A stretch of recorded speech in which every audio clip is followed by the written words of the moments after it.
আসসালামু আলাইকুম দর্শক, স্বাগত জানাচ্ছি। আলোচনা শুরুর আগে চলুন একটি বক্তব্য শুনে আসি। এই বক্তব্যটি প্রচারিত হয়েছে যমুনা টিভিতে। কথা হচ্ছে আপনার সাথে যে গাড়িটার ছবি আমরা দেখি, ভীষণ দামি গাড়ি একটা ছবি, এই গাড়িটা কার? আসলে আমার একটা গাড়ির প্রয়োজন, কেউ যদি আমাকে দিতে চাই দিতে পারে, আমার একটা গাড়ি আসলে দরকার আছে। যমুনা টিভির উপস্থাপিকা রোকসানা আঞ্জুমান নিকল, তিনি সম্প্রতি একটি অনুষ্ঠানে ডেকেছিলেন বৈষম্যবিরোধী ছাত্র আন্দোলনের অন্যতম সমন্বয়ক হান্নান মাসুদকে।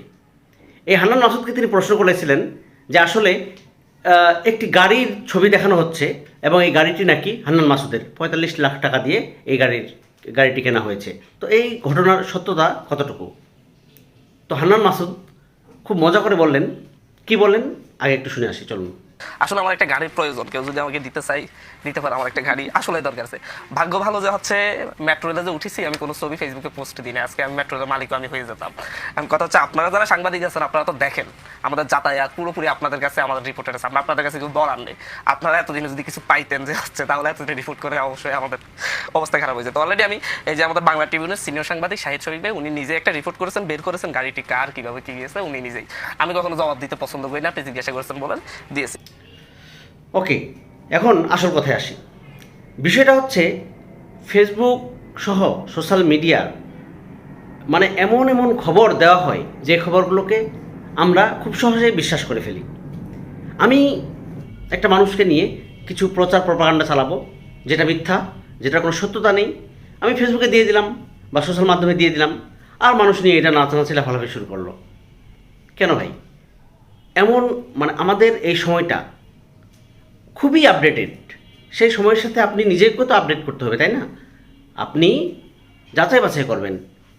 আপনি তথ্য বিভ্রাটের মধ্যে পড়বেন কেন? একটা তথ্য যখন আপনি পান, সেই তথ্যটা কতটুকু অথেন্টিক, কতটুকু সত্যতা আছে এর মধ্যে, কতটুকু বাস্তবসম্মত, সেইটা আগে ভেবে দেখবেন, সেটা পরীক্ষা করবেন, সেটা আপনি যাচাই করবেন, বাছাই করবেন, তারপর আপনি শিওর হবেন।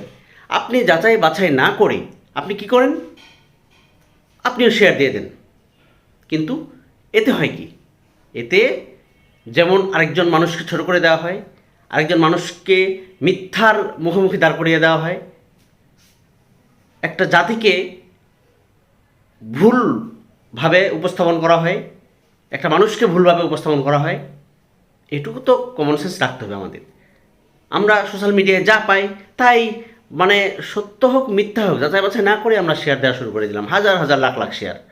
আরে ভাই, এটা তো ঠিক না।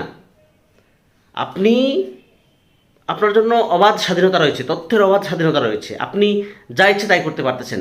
তাই বলে কি আপনি যা ইচ্ছে তাই করবেন? আপনার যতটুকু স্বাধীনতা, সে স্বাধীনতা আপনি পজিটিভ কাজে লাগাবেন। আপনাকে ফেসবুক খুলে দেওয়া হয়েছে, আপনার জন্য ইউটিউব আছে, আপনার জন্য সোশ্যাল গণমাধ্যম আছে, সোশ্যাল মাধ্যম আছে। আপনি আপনার এই মাধ্যমগুলোকে পজিটিভলি কাজে লাগান, ইতিবাচকভাবে কাজে লাগান, দেশ ও জাতির জন্য যেটা ভালো হয় সেভাবে কাজে লাগান। কিন্তু আপনি যদি এটাকে খারাপ কাজে ব্যবহার করেন, তাহলে তো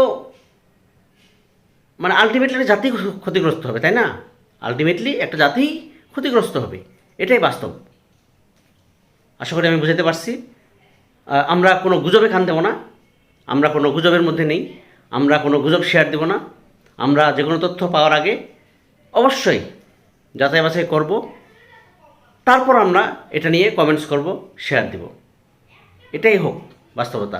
হান্নান মাসুদের মতো একজন মেধাবী তরুণ, একটা চর থেকে উঠে আসা একটা ছেলে, যেই ছেলে এই বৈষম্যবিরোধী ছাত্র আন্দোলনের অন্যতম সমন্বয়ক এবং এই আওয়ামী ফ্যাসিস্ট শেখ হাসিনার পতনের জন্য যারা ভূমিকা রেখেছেন তাদের মধ্যে অন্যতম একজন, তাকে নিয়ে একটা বেফাস মন্তব্য, একটা বেফাস তথ্য আপনি ছেড়ে দিলেন ফেসবুকে, সোশ্যাল মিডিয়ায়।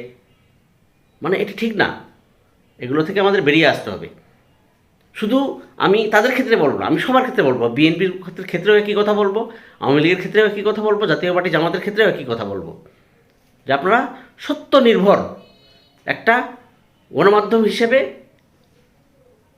এই ফেসবুককে, এই সোশ্যাল মিডিয়াকে প্রতিষ্ঠা করুন। কোনো রকম মিথ্যার আশ্রয় কেউ নেবেন না।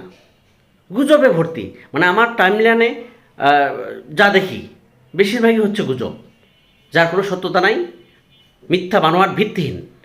এগুলো থেকে আমাদেরকে বেরিয়ে আসতে হবে। ধন্যবাদ। আসসালামু আলাইকুম।